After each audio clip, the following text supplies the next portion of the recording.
Part two of the Bitcoin is digital scarcity. So let's continue where we left off.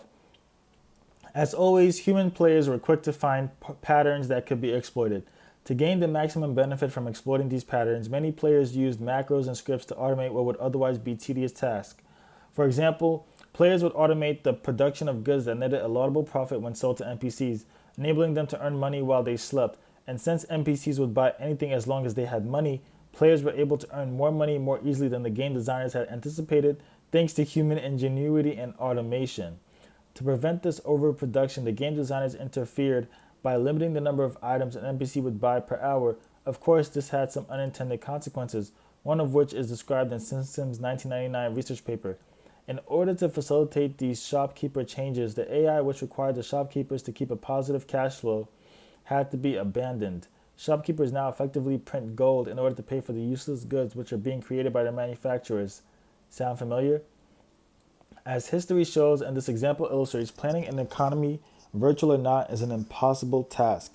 Every interference, no matter how benign the central planners believe it to be, will have unintended consequences and side effects that will beget more interference. If the rules that are supposed to prevent unauthorized copying can be broken, they will be broken, whether it is by the players or the gods that control the worlds they inhabit. As we will see over and over again, if the rules are untethered from the physical world, exploits will be found, rules will be changed, and economies will suffer. Ultimate Online is no exception, as Simpson points out in the early stages of UO, Ultimate Online. Players discovered an obscure server fault which allowed them to clone certain kinds of items, primarily gold and regions. Although the programmers discovered this cheat quickly, it took them a long time to fix it. In the interim, the existing Ultimate Online worlds became saturated with gold. Estimates of the inflation value range from multiples of hundreds of thousands to millions. The hyperinflation destroyed the gold economy, and players resorted to bartering and just plain old charity during this period. The same story plays out over and over again, no matter if the worlds are virtual or not. If someone finds a way to create more money cheaply, they inevitably will exploit this advantage, no matter the long term consequences.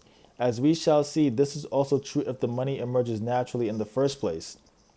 That's actually very interesting to use a game example like Ultimate Online in order to illustrate that interfering with the economy will lead to long term consequences that are real. Diablo 2, duplicating the Stone of Jordan. To me, Diablo 2 is one of the great iconic games of PC game history. Released in the summer of 2000, it quickly became one of the fastest selling games to date, selling over a million copies in the first 2 weeks. I purchased my copy on the day the game launched, June 29th, and ended up playing it for thousands of hours, alone with friends at LAN parties and online. Oh, the good old times. Yeah, I remember those times. Similar to Ultimate Online before it, Diablo 2 is a RPG. You can play in groups, parties with other players, slay monsters, hunt for loot, and trade items with others. While Diablo 2 has an in-game currency in the form of gold, gold is not used to facilitate trade. The reason is that the gold that players will find in the game is horrible money. First of all, the amount of gold a player can possess is capped.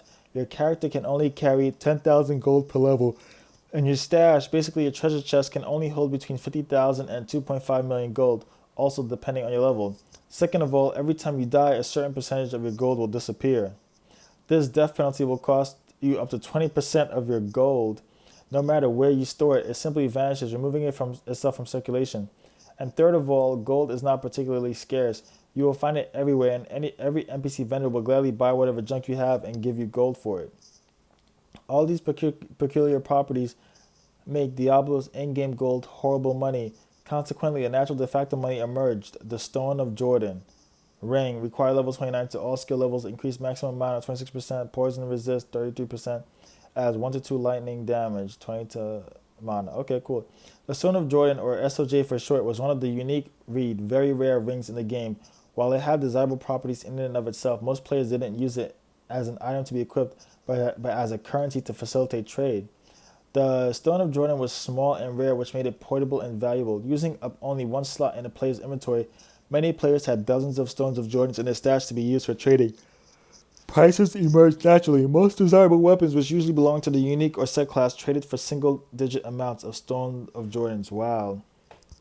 A Doombringer sword A Doombringer sword was worth between 2 and 4 Stones of Jordans, an eagle horn bow between 5 and 7, and a mallet known as Schaefer's hammer was worth between 4 and 6 stones of Jordan. So, what this person is saying that the gold, which we would assume is valuable, is actually less valuable than stones of Jordans, which makes the Bitcoin argument very strong, in my opinion.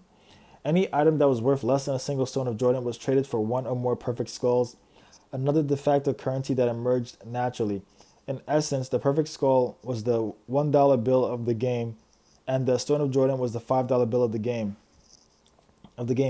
Naturally, one stone of Jordan would trade for 5 perfect skulls. Only the best items were priced in the double digits in terms of stones of Jordans.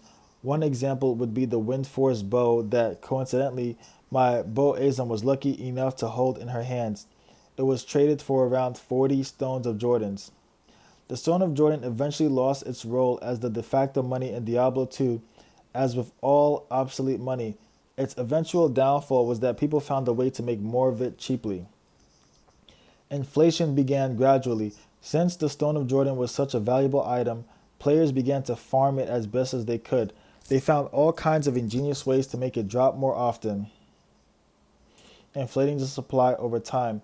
The game developers even introduced features into the game that would incentivize players to get rid of the additional Stones of Jordan supply. For example, if enough players sold their Stone of Jordan rings to NPC vendors, a special monster would spawn, known as the Uber Diablo, a clone of the final boss of the game. Of course, the cheapest way to make more of something is not to farm it, but to copy it. And that's exactly what players figured out to do. People found ways to exploit certain bugs in the game and its servers, allowing them to duplicate any item of their choosing. These dupes, as they came to be known, were perfect copies of the original item. In essence, players found a way to double spend their digital items, leaving the game's servers and other players none the wiser. It didn't take too long for the in-game economy to collapse, as one player recounts, on June 30, 2003, so 3 years later after Ultima Online launched, I'm sorry, 3 years after Diablo 2 launched, several key developers left Blizzard North to form new companies. By now, the Stone of Jordan economy was in ruins.